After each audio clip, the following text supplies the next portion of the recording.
The National Electrical Code, or NEC, doesn't specifically require single-core alternating current, or AC, cables to be run in triads for distances of 30 meters or greater, nor does it mandate all penetrations be through a non-ferrous material with non-ferrous glands.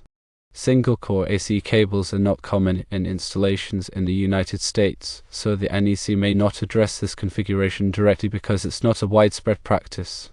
Nevertheless, adhering to recognized best practices is always advisable when installing electrical cables, irrespective of the particular code stipulations.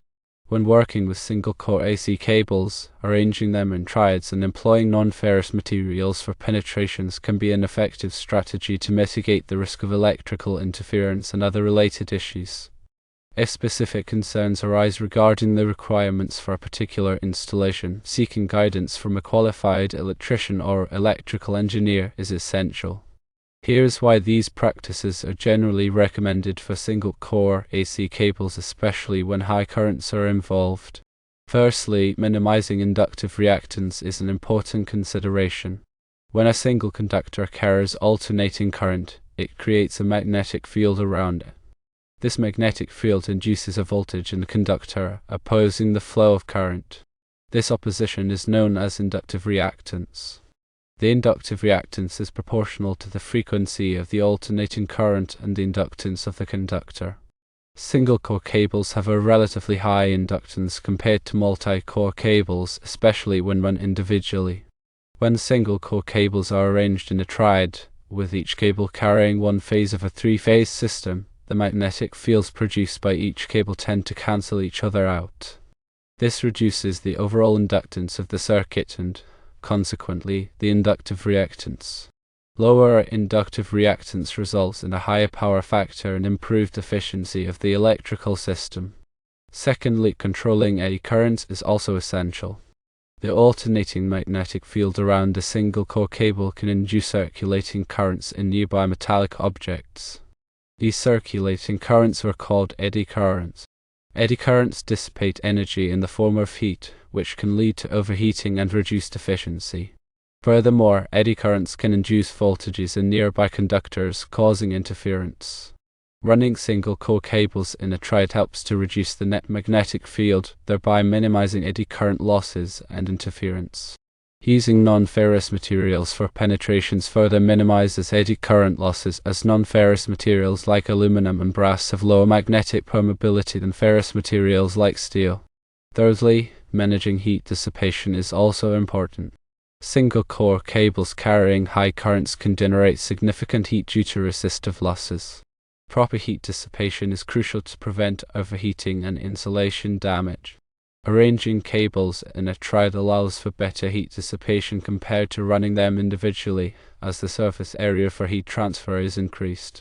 Additionally, using non-ferrous glands helps to conduct heat away from the cable termination points, preventing localized hotspots. Fourthly, reducing electromagnetic interference, or EMI, is a factor. Alternating current flowing through a conductor generates electromagnetic radiation. This radiation can interfere with the operation of nearby electronic equipment. Running single-core cables in a triad helps to cancel out the electromagnetic fields, reducing EMI. Shielding the cables can further reduce EMI. Fifthly, ensuring mechanical support and protection is important. Single-core cables are more susceptible to mechanical damage than multi-core cables. Running them in a triad provides mutual support and protection. Using appropriate cable glands and supports is essential to prevent strain on the cable terminations and to ensure the cables are properly secured. Here's a more detailed breakdown of the considerations. Inductive reactance.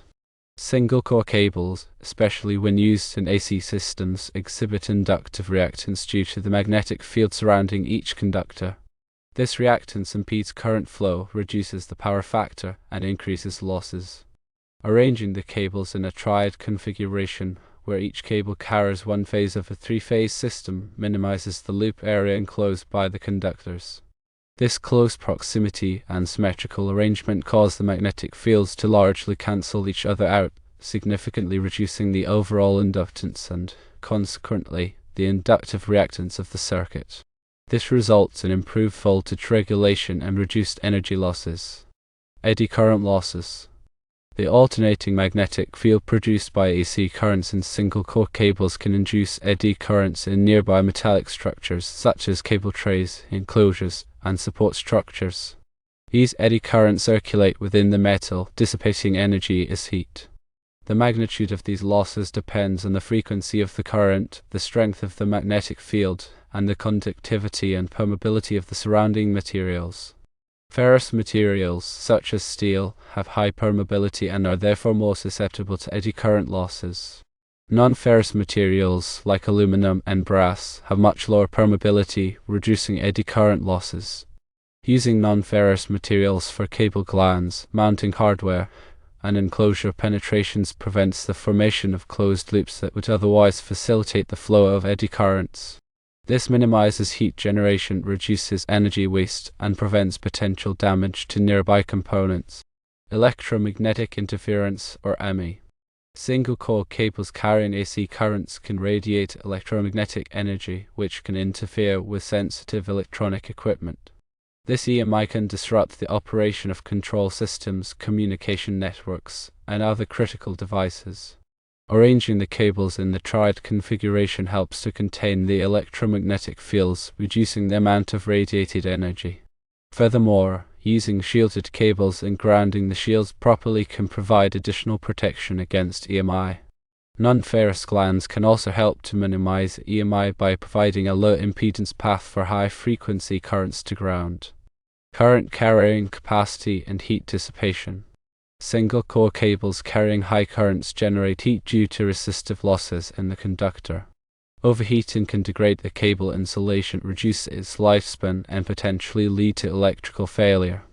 Proper heat dissipation is crucial for maintaining the cable's current carrying capacity. Arranging cables in a triad configuration allows for better heat dissipation compared to running them individually, as the surface area for heat transfer is increased. Furthermore, non-ferrous glands can help to conduct heat away from the cable termination points, preventing localized hotspots. Mechanical considerations. Single-core cables are typically more flexible than multi-core cables, making them easier to install in tight spaces. However, they are also more susceptible to mechanical damage. Running them in a triad provides mutual support and protection. Using appropriate cable glands and supports is essential to prevent strain on the cable terminations and to ensure the cables are properly secured. Specific applications. The practice of running single-core AC cables in triads and using non-ferrous materials for penetrations is particularly important in certain applications, such as high-current installations, installations with sensitive electronic equipment, and installations in harsh environments. These applications often require additional measures to minimize the risk of electrical interference, overheating, and mechanical damage. Marine installations. Marine environments are particularly harsh due to the presence of saltwater, which is highly corrosive. Saltwater can accelerate the degradation of electrical insulation and cause corrosion of metallic components. Therefore, marine installations often require the use of special cables and components that are designed to withstand the corrosive effects of saltwater. The practice of running single-core AC cables in triads and using non-ferrous materials for penetrations is also important in marine installations to minimize the risk of electrical interference and ensure the safe and reliable operation of electrical equipment. Drilling rigs. Drilling rigs, both land-based and offshore, are complex electrical systems that operate in demanding environments. They often involve high-current installations, sensitive electronic equipment, and exposure to harsh weather conditions. The practice of running single-core AC cables in triads and using non-ferrous materials for penetrations is crucial for ensuring the safe and reliable operation of drilling rig electrical systems. NEC considerations. While the NEC may not explicitly require the use of triads and non-ferrous materials for single-core AC cables in all situations, it does provide guidance on cable installation practices that can help to minimize the risks associated with these types of installations. For example, NEC Section 300.3 addresses the installation of conductors in parallel, which is similar to the triad configuration. NEC Section 300.20 addresses the circulation of induced currents in metallic enclosures or raceways. NEC Section 310.15 addresses the ampacity of conductors and provides guidance on directing factors for cables installed in close proximity to each other. NEC Article 392 addresses cable trays, which are commonly used to support single-core AC cables. NEC Article 314 addresses outlet boxes, device boxes, and pull boxes, which are used for cable terminations and splices.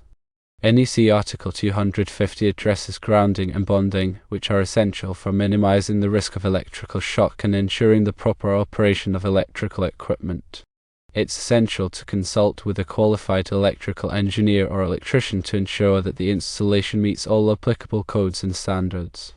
Understanding the physics behind these recommendations provides a solid foundation for making informed decisions about cable installations.